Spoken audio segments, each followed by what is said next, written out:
I like to, for a long-term investment, think about something where 5, 10 years down the line, I could see a 20 times or 30 times return on my investment. Hmm. So a lot of times I'll look at a company's potential down the road, their innovative strategies, and try and get an idea as to they're trying to poise themselves to present what they're bringing to the market in a way that it's going to reshape the way that people think about something. Like, for example, the way that Tesla did with electric cars. Hmm. People didn't think of electric vehicles as um, even Viable option. a viable option Hmm. just 5 or 6 years ago.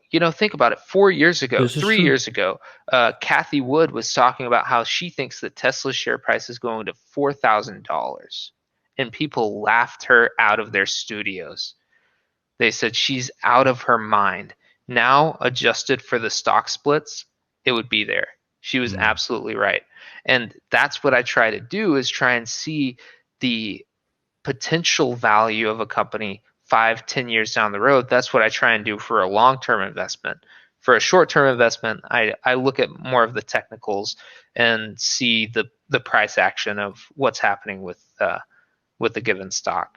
But that's a good idea, actually. I might have to look into that long term. Look at the potential value there. See if there are some undervalued uh, companies that are providing that That's are awesome. providing drinking water. That's awesome. Yes, and my family member actually personally believes in water a lot, and they invest in water, specifically aqua stock. It pays dividend as well. That's why I did mention that. You know what that And dividend is? Let me uh-huh. let me look into that right now live. Yeah, Let me get my that'll be live really. opinion.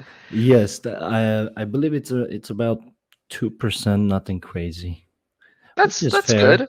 That's right? fair for sure. Yeah, yeah. Especially, So. if it's a stable dividend that you can rely Mhm. on, because sometimes you can experience, there are resources that you can utilize that will tell you if this dividend is stable and Mhm. secure, because you have situations where you'll have a surprise where a company might just say, hey, we can't pay a dividend this quarter, and you just didn't see it coming and you didn't prepare for that. So Absolutely. you want to make sure that it's stable and secure, which is great.